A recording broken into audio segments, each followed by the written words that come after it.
My full name is Allayar Mushtaq Lasharie, but I'm known as a Mushtaq Lasharie. I was born in a village called Chok Malia, which is in Tahsil Chiniot, district Jhang, Punjab of Pakistan. I was born in 1952 on July the 1st. The time when I was born, my mother had TB. So after my birth, she died within 5-6 years. So my early years were trained by my mother how to live life because she knew that she is going to die. There was no treatment of TB at that time. So my mother died when I was either 5 or 6 years old, but I was fully trained. And in our culture, as you know, is that when somebody dies, everybody cries. And my mother trained me not to cry. So I was the only person at the age of 5 or 6 that not crying. And everybody was coming to see me because, as you know, in the villages and close communities in Pakistan, even the surrounding villages came to the funeral of my mother. And they were all amazed that this young man is not crying.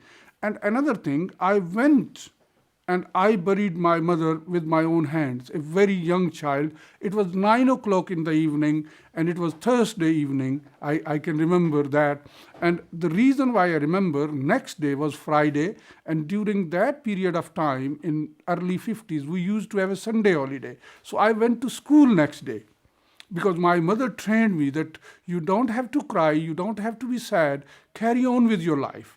And I went to the school, and neighboring villages came to see a child who is only 5, 6 or 7 years old and has not cried for his mother's death and is in the school next day. And then life continued. At the age of 8, when I was 8, my father again married, and I left home. Because that was also, I think, somehow built into my mind that if your father marries again, your stepmother will not be very loving to you. So I left home at the age of 8, and I went and started living with my uncle, who became my guardian, up till the age of 16. When I was 16, I left even my uncle, and I went and started my life as a laborer in Kohinoor Mill, Faisalabad. And at that stage, I joined Communist Party of Pakistan, because the trade union which was running in Kohinoor Mill was linked with Communist Party of Pakistan, and in Pakistan at that time, Communist Party was banned.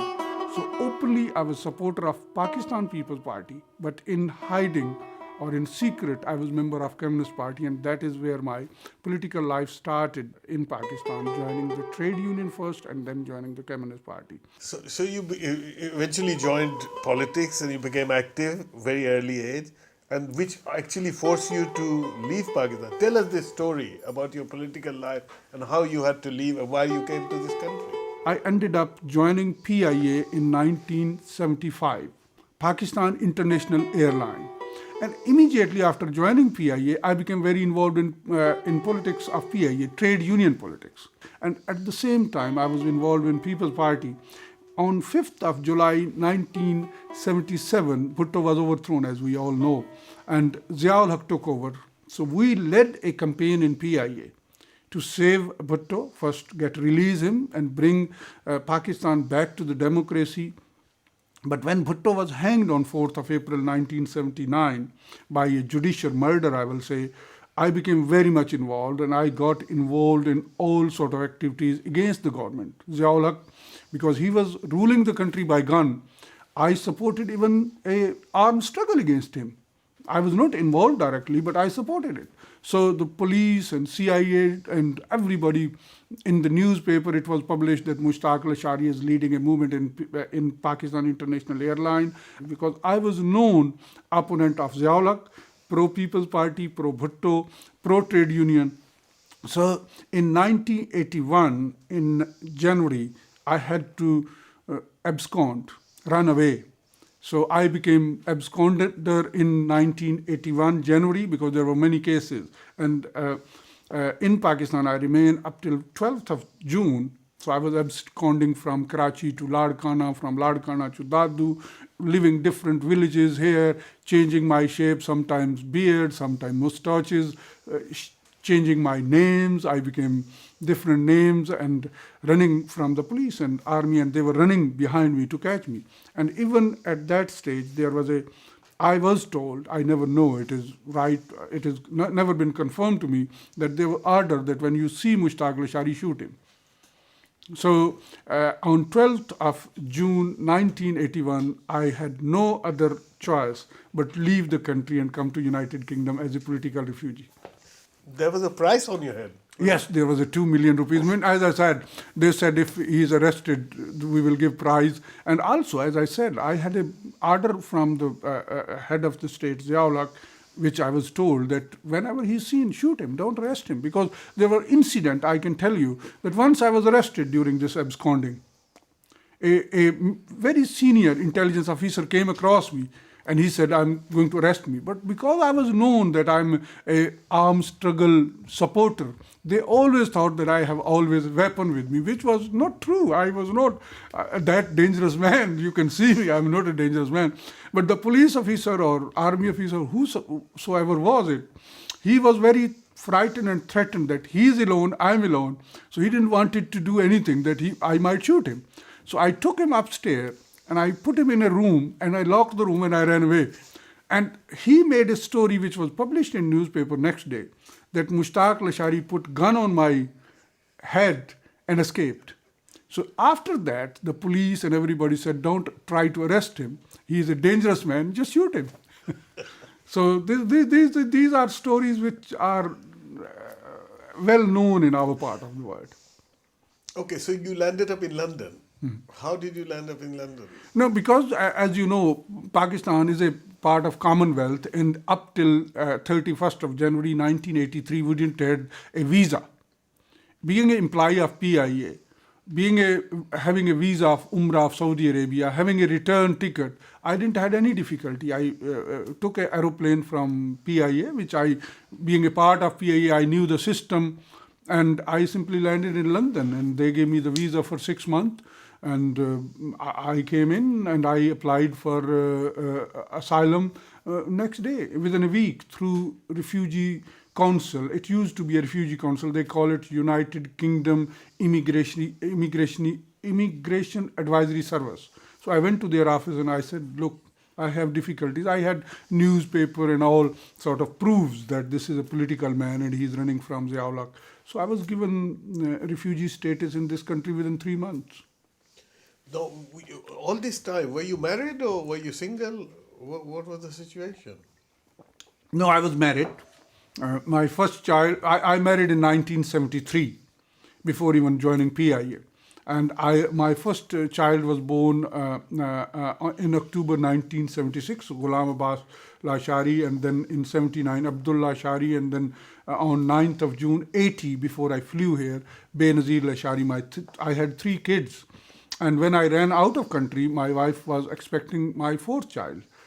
So I was married and I was running, but my wife and kids were looked after by my friends, by party colleagues, because People's Party at that time was very strong, very committed, and we had a friendship with everybody. How did you survive? What did you do when you first came?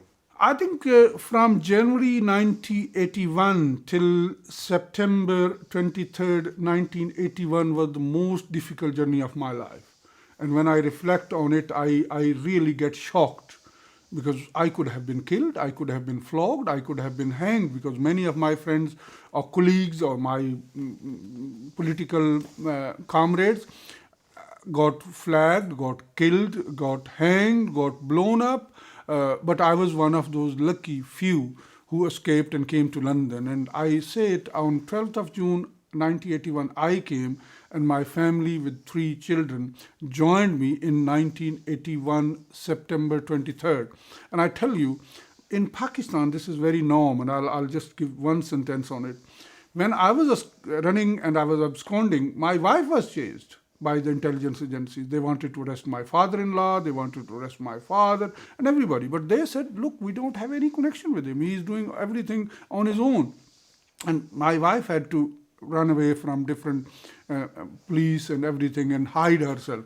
So when she joined me in 23rd of September 1981, it was a big relief, and I became a different person, and I started working to restore democracy in Pakistan, because my aim was not to stay in England, but go back and give those people with whom I was fully committed. Even today I'm committed that people of Pakistan deserve better than what they are living in.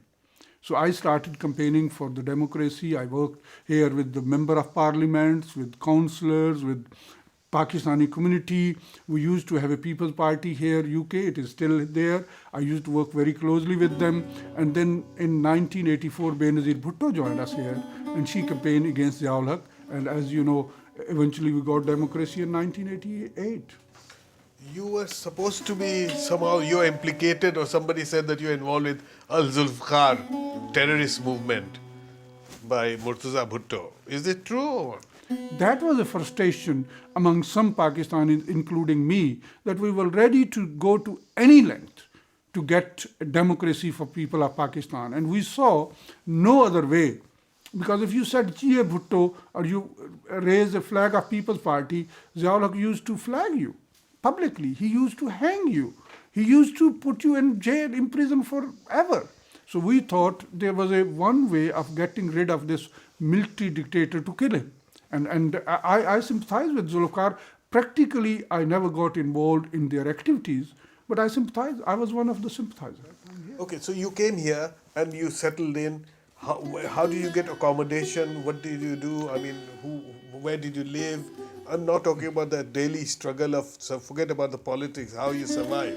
I think when I came here, it was a very big shock for me. Number one, I didn't have any money or any resources to live here, so I applied for asylum. Then I went for Social Security, and I'm very pleased to tell you that after about 6 weeks, I moved into Royal Borough of Kensington, Chelsea. My first place with my family was in Royal Borough of Kensington, Chelsea after 3 months. When I was alone, I was living in Tooting, and then I moved to Westminster. But my family, when they came, I moved to Luxem Garden, 15 Luxem Garden. It was a bed and breakfast. We were given accommodation there, temporary accommodation. We lived there, and within weeks, we were given another flat in Trinmer Garden in NW10. And we lived there for about 1 year, and I got another lovely son born to my wife on 7th of January 1982. And then we moved to this place where I'm living today. It is a council flat in Lancaster West Estate, and I have lived here since 17th of January 1983. So I'm thankful to the system which looked after not only myself, to my family. I was on Social Security because I was a refugee in this country, asylum seeker, and I was given accommodation by the Royal Borough of Kensington, Chelsea, Housing Department. Do you think it's the same for asylum seekers now, or is it more difficult? It has become very, very much difficult.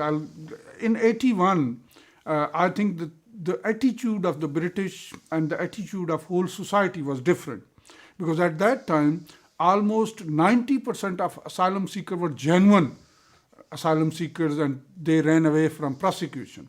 Then the whole culture and ethos changed in 80s and then 90s, and now there is a mixture of people that only less than 10% of genuine asylum seeker and 90% people come for economic and other financial reasons. So now that the whole system has changed. So at that time, it was very easy to get asylum if you are a genuine political person and you are running from prosecution or religious prosecution or other, which comes under the Charter of 1951, United Nations Charter. But now the governments have become more restricted and more strict, because now people are trying to abuse and misuse the asylum system. So how did you get involved in politics in Kensington? I mean, local politics, because you're concerned with Pakistan. How do you get involved here? I think it was one of the biggest cultural shock with me when I came here. In Pakistan, I was running from police, I was running from CID because I was opponent of the government of Pakistan or the sitting dictator. Here, I felt so free, so independent that I could speak against government, I can go out and do whatever I like and nobody arrested me. Police and civil service here was your servant. They were looking after you. They were not behind you. They were not trying to kill you or catch you, but they were here to assist you. So it was the biggest cultural shock to me when I came here. But then I got involved in removing Ziaul in Pakistan, and here I went to the MPs, I went to the councillor, and through that I got involved in Labour Party. Being a Labour movement man, I felt myself very close to the Labour movement here. So I became, first of all, involved in ITF, International Transport Federation. Then I got involved with ILO, International Labour Organization, which is based in Geneva. Then I became involved with TUC, Trade Union Congress of United Kingdom, and through them I got involved in Labour Party. So I became very involved in Labour Party. I became member. I was campaigning still against Ziaul Haq and working with People's Party and Benazir Bhutto in United Kingdom, but I got involved in local politics as well through that. So your political life began, and tell me about how you become a councillor. I became very involved in Labour Party here. I became member. I was parent governor in school. I was part of resident association in Kensington, Chelsea, because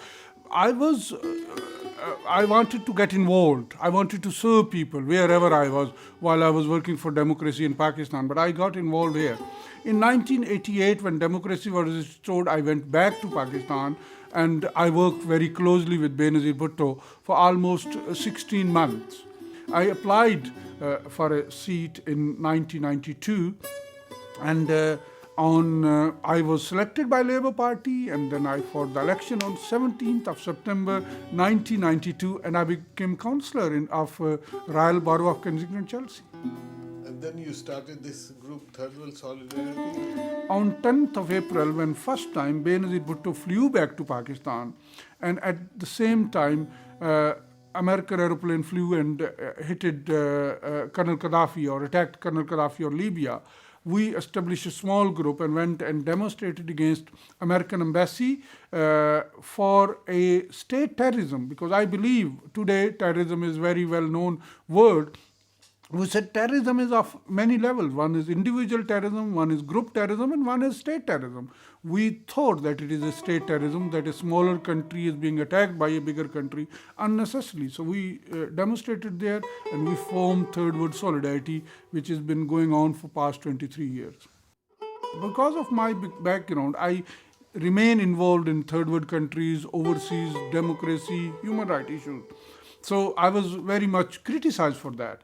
But after 9/11, I was offered deputy mayorship only because of my international work. And now in Kensington, Chelsea, we celebrate Eid. We have a Third World Solidarity event every year on 11th of September, and we bring in interfaith groups. So as you know, the system has changed now. But generally, what do you think the impact of 9/11 was on the Muslims in this borough? I think there are two impacts of a Muslim of 9/11. One is reaction. I have not seen as many women wearing hijab and burqa before 9/11. Now it is reaction, I think, that people have become more religious. They wear hijab, people have started increasing their beard. So that is one impact of 9/11, that the Muslim in reaction have become more Muslim physically, practically, or even visionary. Visual-wise. On the other end, the indigenous population has become frightened. When they see man with beard or burqa, they don't see who the person is inside. They just see the appearance, and they get threatened and feel threatened. So I think the society has changed. My biggest difficulty was that when I came here and my wife came here, we were used to a different culture. The culture in Pakistan is that we have always helped. We have extended families. We have got friends. If there is a difficulty, we call friends, we call family, and the help is on hand. Here, I was individual, without any relative, without any friend, and I came here alone with my wife. So for first few months, it was very difficult. But because I'm in Royal Borough of Kensington, Chelsea, and there are not many Pakistanis living here, it is not like Newham, East Laham, or Walthamstow, or Bradford, or Birmingham. My biggest difficulty was how to make a connection with other friends and become more. So I had no choice but get mixed up with indigenous population or the people who live around. So I've got many friends who are from different colors, creeds, and religion. I used to go to pub because pub is the one place where you meet all sort of people. So I became very used to this system. But biggest shock was that cultural, that from very extended, great family, you are meeting every day 10, 15, 20 people. Here I had nobody to talk to apart from my wife and my kids. So how do you think this place has changed since you've been here? Oh, it has changed tremendously. There used to be no security system. There used to be very least facilities. The school were ordinary schools, but it is improved a lot. Investment has gone tremendously in every field: education, parks, buildings, environment, security system. Everything has changed.